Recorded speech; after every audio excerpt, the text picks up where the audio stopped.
God.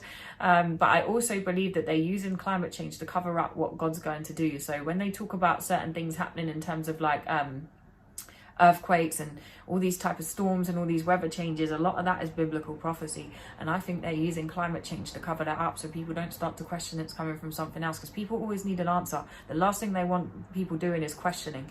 You know, they want to give people a narrative, and you stick with that and you get brainwashed with that narrative. And that's one main reason why I do not believe in climate change. There's other reasons as well why I don't believe in climate change, but yeah, that's one of the main reasons. I think they're using it to cover up biblical prophecy. And I really, really recommend, like I said, people go watch this Truth Unedited video, because he explains it so well. Like, the video blew my mind. So that's my first kind of view on that.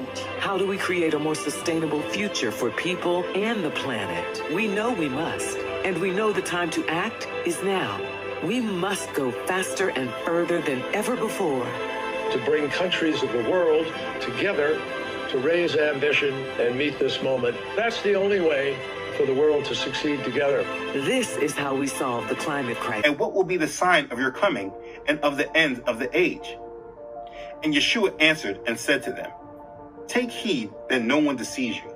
For many will come in my name, saying, I am the Messiah, and will deceive many.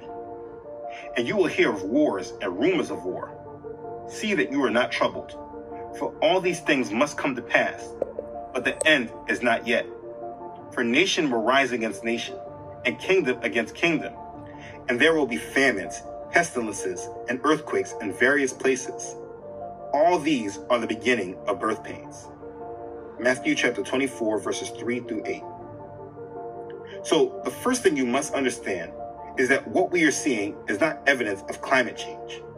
We are witnessing the evidence of what Yeshua prophesied of and told us would be the sign of his coming and the end of the age. He said that these things are birth pains. You see, when a woman is about to give birth, she knows because she starts having labor pains, birth pains. As the baby gets closer to being born, the pains start increasing and becoming more regular until the baby has been born. This is why he has compared it to birth pains. These things happening are the beginning of the birth pains that will lead us into the Great Tribulation.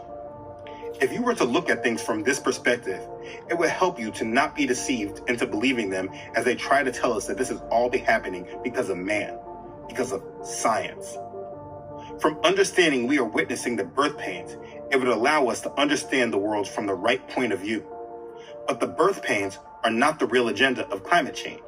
They are just using the birth pains as a scapegoat to prove their main point about climate change. If you look at all this from a biblical